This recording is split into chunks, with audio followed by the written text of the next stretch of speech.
누구든 대안을 찾고 그 대안으로부터 생산을 하면서 서로 간에 약간 가격도 낮추고, 그리고 또 많이 생산을 해야 그 개당의 생산 비용이 낮아지잖아요. 그런 측면에서 삼성은 지금 첫 번째로 TSMC의 대안으로서 모두가 다 주목하고 있는 업체다. 근데 38쪽에 한번 주목을 해주세요. 이 우리가 거대한 산업단지를 짓고 공장을 짓는 것처럼 이제는 지능을 초거대로 만들기 위해서 이런 너무나 넓은 면적의 AI 인프라가 구축이 됩니다. 왼쪽 위에 있는 게 스타게이트 프로젝트고요. 이거는 미국의 오라클 그리고 일본의 소프트뱅크 등등의 기업들이 함께 모여서 투자하는 거죠. 이게 200메가와트급으로 시작을 하는데요.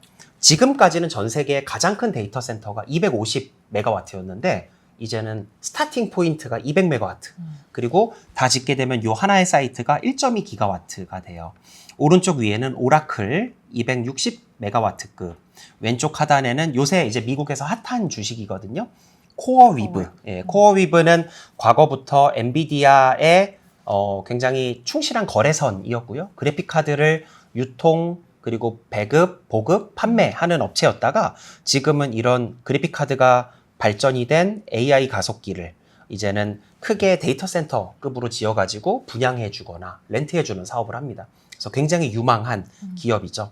이렇게 초거대한 정보 생산단지가 생기면서 지능 기준으로도 생산성의 혁신이 앞으로는 펼쳐진다. 우리나라도 이런 측면에서는 요게 빨리 뛰어들어야 될 것 같아요. 그렇죠. 일부 근데 여기에 필요한 거는 이런 지능화를 위한 반도체도 있지만 또 전력 공급 시설이 필요하기 때문에 아마 향후에는 발전소에 붙어 있는 이런 AI 데이터 센터가 우리나라에도 각지에는 좀 생기지 않을까 그렇게 생각하고 있고요. 이러한 그 데이터 센터 사업을 일찍 시작하는 기업들이 나중에는 그룹 차원에서도 굉장히 성공하는 기업들이 될 거예요. 사실은 삼성도 1990년대까지 가전에서 성공을 하다가 2000년도에는 스마트폰에서 성공을 하면서 그래서 스마트폰 하나의 성공이 거기서 끝나지 않거든요. 스마트폰에 들어가는 화면, 디스플레이라고 하죠. 기판, 배터리, 반도체, 카메라로 모든 계열사를 다 먹여 살리는 그런 수직적인 성공이 가능했기 때문에 나중에는 AI 데이터 센터를 성공하는 기업군이 거기에 들어가는 수많은 발전시설 혹은 건설업, 많은 것들에서 이런 수직 계열화된 성공을 다 이뤄낼 수 있을 걸로 저희는 생각을 하고 있습니다. 41쪽에서는 저희가 대만 밸류 체인에서 이번에 만난 기업 중에 이 미디어텍, 저는 맞아요. 미디어텍이란 기업이 과거에는 AP, 스마트폰에 들어가는 AP에서 애플의 A 시리즈가 제일 월등했고 그리고 퀄컴의 스냅드래곤이 바로 그 밑을 추격하고 있었고 삼성도 요 근처에서 성능을 보여주는 업체였죠. 엑시노스 시리즈를 가지고. 근데 이 미디어텍의 디멘시티라는 라인업이 재작년부터 9300, 9400 빠르게 성능을 쫓아오고 있고 작년에는 삼성전자가 태블릿에다가 그것도 이제 그 플래그십 라인인 갤럭시 탭 S10 시리즈에다가 미디어텍의 AP를 사용하게 되면서 자기네 캡티브 엑시노스도 안 쓰고 이게 괜찮은가라는 그런 좀 이슈들이 있었습니다. 근데 저희는 이 미디어텍이 요새 너무 잘하고 있는 게 두 가지예요. 하나는 아까 저희가 설명드린 이 DGX 스파크 AI PC에 들어가는 우측 하단에 있는 그 반도체를 보시면 요게 이제 GB10이라고 하는 엔비디아의 요 PC용 반도체인데요. 여기를 이제 빛에 비춰보면 이렇게 선이 하나 보입니다.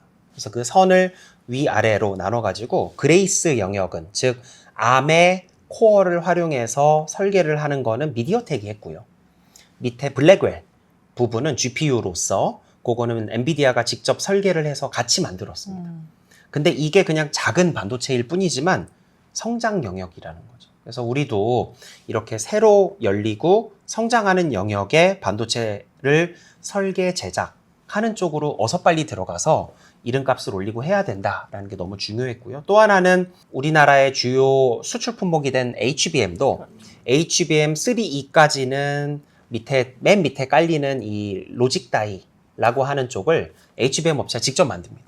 근데 이제는 성능 향상을 위해서 또 효율성을 위해서 로직 다이를 전문 업체가 따로 또 설계를 하거든요. 이번에 들어간 HBM4는 예를 들어 SK 하이닉스의 샘플 같은 경우는 밑에 TSMC가 제조를 해줬어요. 그래서 가격도 많이 오르고 TSMC에게 일부 떼어줘야 되는 그런 새로운 또 매출처가 생기는 거죠.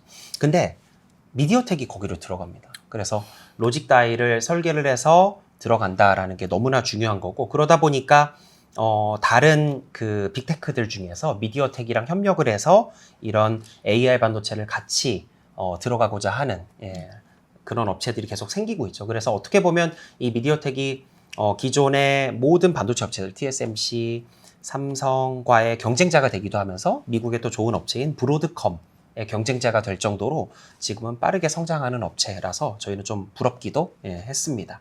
이제 데이터 센터가 200메가와트 막 이렇게 빵빵 생긴다라고 말씀을 드렸잖아요. 과거에는 이 그림을 보시면 아시겠지만 1년에 8기가와트에서 한 10기가와트 정도씩만 데이터 센터가 더 생겼거든요. 근데 이제는 그걸 훌쩍 넘을 것 같습니다. 지금 착공 계획되는 데이터 센터들만 해도 10기가와트 이상으로 준비가 되어가고 있고요. 이런 초거대 지능화 산업단지를 만들기 위해서 아마 기업들도 뛰어들겠지만 얼마 전에 우리가 또 확인을 했던 소버린 투자, 사우디도 얼마 전에 이제 600억 달러 투자를 발표했는데 아랍에미레이트라든지 이런 중동 쪽에서 두드러지는 소버린 투자들이 나올 거라서, 근데 이런 것들은 단체 주문이죠. 그렇죠. 그러니까 커피를 만약에 우리가 사 마시면 저희 둘이 가서 한 잔 한 잔 사 먹으면 그 커피숍 입장에서는 금방 만들어 주시면 되거든요. 근데 몇백 메가와트급이라는 거는 반도체도 전력량도 단체 주문이에요. 300잔 주시겠어요? 이런 거거든요. 그래서 앞으로는 공급과 수요의 이 미스매치가 계속 발생을 할 겁니다. 그래서 저희가 이제 결론적으로 어떻게 말씀을 드리냐면 반도체의 수요와 전력은 계단식으로 상승한다. 여기에 발맞춘 공급이 계단식으로 대응하지 못하면 그 기간에서는 엄청난 쇼티지가 발생하고 이게 상품 시장에서는 가격이 엄청 오르는 현상으로 나오게 되죠. 그래서 저희가 중장기적으로 반도체의 성질이 바뀌었고 시장의 이 다이나믹스가 바뀌었다라고 표현을 드리는 게, 이 우리나라가 주력으로 만드는 메모리 반도체 역시도 이 시차에 의한 미스매치가 많이 발생할 거예요. 그에 반해서 삼성전자도 본사 기준으로는 순부채고 SK 하이닉스도 아직은 순부채인 상황이었기 때문에 지금은 투자를 과격하게 할 수가 없고, 그래서 앞으로도 계속 B2C라고 할 수 있는 스마트폰이나 PC, 뭐 태블릿 영역은 큰 그런 수요의 반등은 없을 거라고 저희 하우스에서 보고 있거든요. 그럼에도 불구하고 그런 거에 너무 매몰되다 보니까 공급업체들이 최대한 투자를 적당히만 하려고 하고 있고, 이런 것들이 나중에 급증하는 수요를 만나게 되면 또 다시 센 쇼티지가 발생하면서 내년까지도 메모리 반도체 시장은 계속해서 좋은 흐름을 보일 거다, 그렇게 생각을 하고 있습니다. 49쪽을 보시면 이것 때문에 엔비디아의 젠슨 왕이 대만을 찾은 거죠. 서버렉에 들어가는 부품이 120만 개라고 합니다. 작은 것까지 따지면. 그래서 이 수많은 기업들의 협력이 필요했고 이런 것들의 밸류체인을 전부 다 구축하고 있는 게 대만이라서. 여기서 이제 한국이랑 우리가 삼성전자 얘기를 하나 드리고 싶어요. 사실은 거꾸로 생각하면 지금 우리나라의 삼성전자는 너무나 좋은 기회를 맞았습니다. 지금은 이 AI라는 게 보편화를 목표로 하고 있거든요. 거대 지능에 누구나도 사용할 수 있는, 누구나 진입할 수 있는 시장이 되어야 하는데, 보통 이럴 때 꼭 보틀넥이 되고 이거를 막는 게 유일한 생산업체. 그러니까 이게 생산 가격이 낮아져야 보편화가 되는데 지금 GPU 가속기 거대한 반도체를 만드는 게 유일한 업체죠. TSMC. 그러다 보니까 누구든 대안을 찾고 그 대안으로부터 생산을 하면서 서로 간에 약간 가격도 낮추고, 그리고 또 많이 생산을 해야 그 개당의 생산 비용이 낮아지잖아요. 그런 측면에서 삼성은 지금 첫 번째로 TSMC의 대안으로서 모두가 다 주목하고 있는 업체다.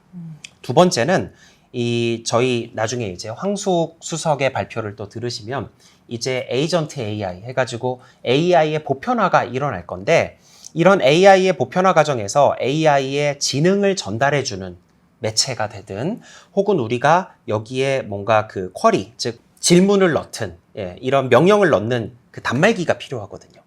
근데 삼성전자만큼 이미 전 세계에 너무나 많은 TV, 가전 핸드셋을 보급하고 우린 그걸 인스톨 베이스 유닛이라고 하는데요. 수십억 대의 이런 기기를 판 업체가 없습니다.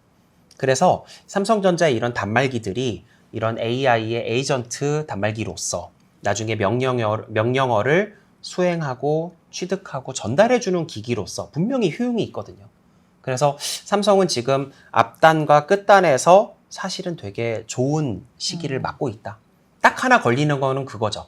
삼성 같은 경우 파운드리에서도 아직까지는 초선단 기술이라고 하는 2나노, 3나노에서 대량 양산의 기준을 통과하지 못하거나 혹은 아직은 검증되지 않았고, 예, 두 번째는 그거를 또 메모리 영역에서도 우리는 과거에 이제 초격차라고까지 했었는데 일부 영역에서는 또 그게 역전 현상이 발생하고 있기 때문에 여기서는 이 좋은 시기를 맞아서 이런 대만의 질주가 아닌 또 삼성전자의 약진과 역전을 우리는 또 이런 측면에서는 가능하겠다라는 또 생각을 동시에 하고 온 그런 쇼였던 것 같습니다. 52쪽 저희가 같이 이거 가서 발표 들었는데 저는 이 두 번째 내용에 깜짝 놀랐었어요. 아까 저희가 말씀드린 것처럼 데이터 센터가 지금 많이 준비가 되어 가고 있는데 전력의 공급은 전 세계적으로 그에 충분히 준비가 되지 않아 가지고 벌써 내년에 데이터 센터 계획된 물량들 중에 30%는 전력 부족으로 인해서 딜레이 될 수도 있다라는 얘기가 벌써부터 나오고 있고요. 향후에는 이런 생산 기지들이 안전한 지역의 또 전력 생산과 동반돼야 되기 때문에 이런 지구 기술이라고 여기선 얘기를 하던데 이런 어떠한 지역의 어떤 데이터 센터와 이 전력 생산 시설이 들어가야 되느냐도 굉장히 중요한 기술이 되는 걸로 저희가 또 보고 왔습니다. 저희가 이번에 대형 업체 중에서는 하이닉스가 유일하게 컴퓨텍스에 참가를 했었어요. 그래서 젠슨 황이 하이닉스에 와가지고 부스에다가 젠슨 황 loves SK 하이닉스. 젠슨 황은 하이닉스를 사랑한다. 사인 하나 해줬고 오른쪽에 다른 쪽에다가는 원팀 SK 하이닉스라고 써줬거든요. 저는 기사에서는 기자님들이 전부 다 첫 번째 이 사랑한다에 꽂혀갖고 그걸 많이 보도하셨는데 저는 원팀이 더 의미 있는 말이었다라고 생각을 합니다. 아까 서두에 최설아 위원이 말씀하셨던 것처럼 지금 이 AI 반도체 생태계는 대만을 중심으로 팀 타이완으로 구축되고 있거든요. 근데 마치 젠슨 황이 너는 우리 팀에 껴줄게 라고 하이닉스에게 뭔가 이렇게 인정을 해준 것 같은 실제로 지금 엔비디아가 필요로 하는 HBM에서는 하이닉스가 한 70% 이상 대응을 하고 있죠. 그리고 이번에는 최초로 전시가 됐던데 요 중단 위에 있는 그림처럼 53쪽 HBM4가 이번 하반기부터는 또 공급이 되기 시작해요. 근데 요 제품은 나중에 그 내년 4분기에 나오는 루빈, 그래서 이게 호퍼 시리즈 엔비디아의 제품이 블랙웰 시리즈 그리고 내년 4분기부터 이제 루빈 시리즈가 되거든요. 이제 거기에 들어가는 제품이라서 아마 내년 중반부터 많이 들어가게 될 것 같습니다. 근데 이거는 바로 밑에 있는 HBM3E 대비 I/O 스피드, 입출력 단자의 스피드는 9.2GBps에서 8.0으로 조금 내려가요. 대신에 여기에 홀이 뚫려 있습니다. 우린 그걸 비아홀이라고 하거든요. 그래서 초고대역폭을 이 홀을 통해서 통신을 하면서 한 번에 많은 데이터를 보내는 건데요. 이게 1024개의 비아홀에서 2048개로 2배로 늘어나요. 그래서 총 데이터 전송량은 이거를 컴퓨터를 많이 쓰시는 분들은 아실 텐데 초당 1.2TB를 전송할 수 있는 대역폭에서 HBM4부터는 무려 2TB를 초당 전송을 합니다. 그러면서 이 막대한 우리 마치 뇌가 정보를 이렇게 입출력을 하듯이 막대한 데이터를 동시에 보내는 그런. 그러니까 이거를 조금 해석을 해드리면 지금까지는 우리가 PC를 구성할 때 폰 노이만 구조라고 해가지고 CPU, DRAM 그리고 옛날에는 하드디스크, 디스켓 아니면은 낸드 플래시로 이렇게 연산의 중심 그리고 보조도구인 DRAM 그리고 기억을 담당. 우리 뇌는 기억도 하고 연산하지만 그 컴퓨터 시스템에서는 이걸 따로 둬야 되거든요. 이렇게 삼각구조였어요. 근데 인공지능화가 돼가면서 이 디램 영역이 이제 연산 쪽으로 같이 분류가 되는 겁니다. 이렇게 대역폭을 늘려야지만 아까 우리가 행렬의 역계산이라고 한 혹은 병렬 연산이라고 한 인공지능의 연산이 가능해지기 때문에 그래서 이제 몸값이 올라가는 거죠. 대신에 반대급부도 있어요. 과거에는 누가 만들던 메모리는 똑같았습니다. 여러분들이 주유소에 가서 이 기름 쿠웨이트 건가요? 저는 미국산 좋아하는데 안 하잖아요. 정제되고 나면 같은 옥탄 값을 갖는 같은 에너지거든요. 그래서 우리가 굳이 누가 만들던 상관을 안 합니다. 우린 그걸 커머디티, 상품 시장이라고 하죠. 그래서 누가 만들든 상관을 안 했으니까 그 당시에는 제조 원가 경쟁이었어요. 근데 이제부터는 아까 제가 성능을 말씀드린 것처럼 초당 몇 테라바이트를 이 제품이 보여주느냐, 이게 사실은 규격일 뿐이고, 사실은 어떤 A 사건은 2.2 테라바이트가 나올 수도 있고요. B 사건은 그거보다 못할 수도 있고, 반대로 A 사건은 전력 소모량이 10%가 적을 수도 있어요. 즉 이제는 완전 다른 제품이 만들어진다는 거죠. 다른 제품은 다른 가격을 갖습니다. 그래서 마치 똑같은 5인승 2000cc 자동차라 하더라도 국산 자동차는 뭐 2,500만 원. 하지만 독일 자동차는 8천만 원 하는 것처럼 이제 우리나라의 주력 수출 품목인 메모리도 이런 차등 가격제의 제품이 되어간다. 또 하나는 언제든 뭘 사서 써든 차이가 없었는데 이제부터는 미리 주문을 하고 나중에 생산된 걸 받아오는, 그래서 선주문 후생산 구조로 바뀌어가요. 과거의 메모리는 선생산 후 판매였거든요.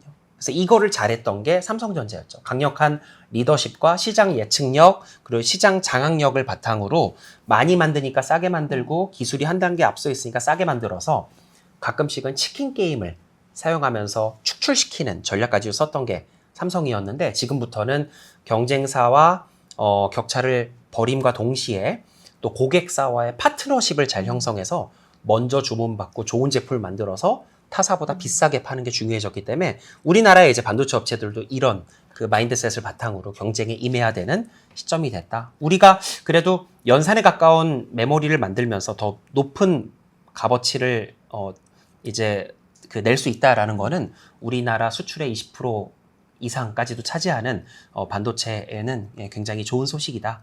이렇게 말씀드릴 수 있겠습니다. 근데 그 경쟁력을 되게 실감할 수 있었던 게, 여기 사진에서는 지금 SK 하이닉스 부스에 사람이 아주 많지는 않았지만 제가 이틀 동안 계속 가봤었을 때는 정말 많은 사람이 있었어요. 그리고 작년에는 사실 똑같이 비슷한 크기의 부스였었지만 작년에는 사람들이 이런 기술과 이런 경쟁력을 외국인들은 미처 몰랐었던 것 같아요. 근데 올해는 정말 많았었고, 심지어 제 앞에 한 세 사람은 어떤 질문을 했냐면, 거기에 파는 세일즈한테 하반기 3분기 몇 월에 출시되는지, 어떻게 출시되는지, 가격은 어떻게 되는 건지, 니네들 수요는 지금 어디까지 들어온 건지, 뭐 이런 거를 받아서 적어서 중국 웨이챗에다가 바로 이렇게 입력해서 자기네끼리 공유하고 하더라고요. 즉 그만큼 여러 가지 AI 서버 이 산업에서도 만약에 하이닉스의 HBM이나 이런 것들이 없다라고 하면 사실 쉽지 않은 상황이다라는 걸 좀 간접적으로 보여준 것 아닌가라고 생각됩니다. 그분들이 중국어로 질문을 하고 그럼요. 있었나요? 네네네. 그러면 투자업계에 계신 분들일 네, 수도 맞아요. 있겠네요. 네, 맞습니다. 그 시점과 이런 것들이 엄청 예민하게 반응을 하셨던 것 같아요. 사실은 지난 2년 동안 SK그룹이 CES에 참가를 하면서 또 참관객을 많이 끌어모으는 마케팅적인 기법이 좋아졌어요. 그래서 이 세 군데의 기술을 보고 나서 도장을 받아오면 자그마한 선물을 주는 그런 것들도 있었기 때문에 부스에 사람이 유난히 많았던 것 같습니다. 이번에 삼성은 부스가 없었거든요. 없죠. 그게 아직까지는 엔비디아 원맨쇼의 행사장에 뚜렷하게 족적을 남기지 못했기 때문에 그랬던 것 같은데요.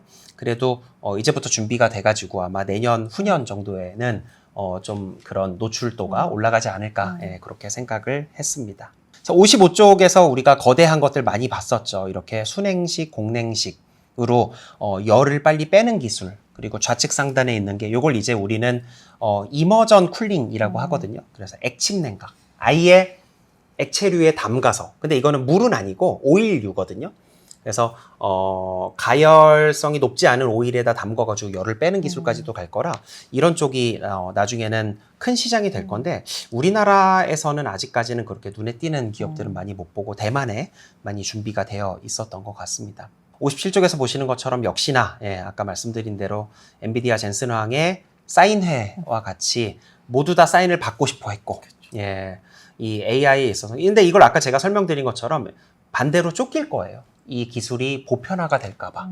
엔비디아는 되게 조바심이 날 거고, 여기서의 부가가치를 혼자 먹고 싶어 하는 당연히 그런 기업가의 성공 마인드가 있기 때문에 밸류 체인들을 나만의 밸류체인으로 구성하고자 하는 이런 욕심들이 요 사인에는 녹아있다라고도 해석이 가능하겠습니다. 저희가 보고서에는 SK 하이닉스만 담았어요. 저희는 계속해서 큰 그림에서는 첫 번째 메모리 사이클은 비관론도 지금 좀 많았습니다. 근데 최근에 좀 줄어든 것 같아요. 저희는 계속해서 이 회사는 리레이팅까지 갈 것이다. 즉 밸류에이션이 과거의 고점 수준까지는 기본으로 갈 것이고 과거에는 메모리 사이클이 적자까지 갔다 오면서 북밸류 그래서 순자산이 깎이는 시점도 있었거든요. 근데 우리가 반도체 회사들은 PBR로 밸류에이션을 많이 해요. 근데 작년부터 시작된 이 사이클에서는 어마어마한 흑자가 계속 유지가 되면서 북밸류가 굉장히 빠르게 쌓입니다. 그래서 지금은 특별한 리레이팅 없이도 내년에 북밸류를 적용하면 굉장히 싼 주가다. 많이 올랐어도 그렇게 좋게 보고 있고요. 아직까지는 그래도 꽤나 높은 마켓시어를 주요 업체 내에서 유지를 하면서 더 높은 수익성 실현이 가능할 거다라고 생각해서 저희는 좋아하고 있고요. 다만 이건 저희가 직접 가서 찍은 사진이에요. 62쪽인데 지금 SK하이닉스는 용인을 새로운 생산 거점으로 삼고 거기에 거대한 그 공장을 짓고 있습니다. 이 용인이 마치 삼성전자의 평택 캠퍼스처럼 거기에 그 반도체 공장이 여러 채가 들어갈 수 있는 그런 시설이거든요. 멀리 보이는 저 크레인들이 아파트 이상의 높이에요. 그러니까 어마어마한 크기란 게 보이는 거죠. 근데 이런 즉 저희가 아까 시차를 설명드렸는데 반도체는 짓는데 2년이 걸려요. 가까이. 그리고 여기에 장비를 넣고 클린룸에다가 생산을 시작하면 가동했을 때는 이거는 이제 빠꾸가 없다라는 표현을 쓰는데 풀가동을 해야 됩니다. 그래야 개당의 제조 원가가 낮아져요. 이거를 우리는 가동률을 최대한 올려서 100% 가동을 하면서 최대한 개당 원가를 낮춘다라고 표현을 하는데 그렇기 때문에 공장이 하나 완성이 되면 생산량이 계단식으로 빵 늘어납니다. 보통 이럴 때에는 수요 예측이 잘못되면 공급은 느는데 수요는 줄어들고 게다가 수요 중에 일부는 어차피 이제 공급이 많이 나올 거야 라고 하면서 일부러 보유하는 재고량을 줄이는 선택을 하면서 수요 자체가 낮아지거든요. 그래서 이건 이제 가수요의 실종이라고 저희는 얘기를 하는데 이런 것들을 하이닉스가 또 SK그룹도 굉장히 염려하고 있습니다. 그래서 좌측의 그림을 보시면 SK하이닉스는 재작년, 작년에 엄청난 턴어라운드 이익 개선을 했음에도 불구하고 아직까지는 순부채 상황이고 그룹도 현재 리밸런싱 혹은 OI 활동이라고 해서 오퍼레이션 임프루브먼트 각 계열사들이 각 멤버사들이 어떻게 하면은 재무제표를 좋게 만들 것인가를 굉장히 강조하고 있기 때문에 하이닉스도 섣부른 투자를 지금 못하고 있습니다. 이러한 기조는 하이닉스뿐만 아니라 삼성전자 역시도 최대한 돌다리도 두들겨보고 가는 이런 투자를 하고 있어서 아까 제가 말씀드린 것처럼 반도체는 향후에 이 최종 사용처의 수요가 계단식으로 빵빵 늘어날 거예요. AI 데이터 센터로 인해서. 그에 반해서 공급의 준비는 너무 미진하다. 근데 이런 것들은 Q는 못 늘리더라도 P로서 보상받습니다. 즉 가격이 많이 오를 거라는 거죠. 그래서 저희는 이번에 굉장히 강한 메모리의 장기 호황을 예상하고 있어서 하이닉스도 주가는 더 오를 것이며 삼성전자도 거기서는 가치 수혜를 보면서 정상화로 가는 길목이 예상이 되는 상황이고요. 밑에 있는 이제 밸류체인 같은 경우는 투자를 지금 다들 억제하고 있으니까 실적으로서는 잠깐 재미없는 구간은 있을 것 같아요. 다만 내년으로 가면서는 더 큰 투자가 또 다시 재개가 될 거기 때문에 거기서 수혜보는 흐름 또 해외에서는 여러분들이 많이 팔로우하고 계시겠지만 엔비디아를 중심으로 이 AI 사이클은 아까 제가 그림에서 보여드렸는데 PC 15년, 스마트폰 15년, 이제 AI도 최소 15년이다. 그래서 나중에 우리가 이게 커머디티화가 되고 즉 누구나 다 만들 수 있는 정도가 되면 부가가치는 안 나올 건데 초창기에는 이런 선도업체 중심의 그러니까 설계는 엔비디아, 생산은 TSMC 그리고 주변 밸류체인 업체들의 수혜는 굉장히 장기간 지속되는 걸로 해석을 하셔야 된다. 이렇게 설명을 드리고 있습니다. 오늘 저희 대만에 다녀온 얘기를 좀 많이 드렸어요. 내년에는 뭐 저희 둘이 또 갈 수도 있고 혹은 저희 테크팀이나 또 같이 보시는 분들 더 가가지고 내년은 과연 어떻게 바뀌었는지를 보고 설명을 드리는 시간으로 하죠. 지금까지 재밌게 들어주셔서 감사합니다. 고맙습니다.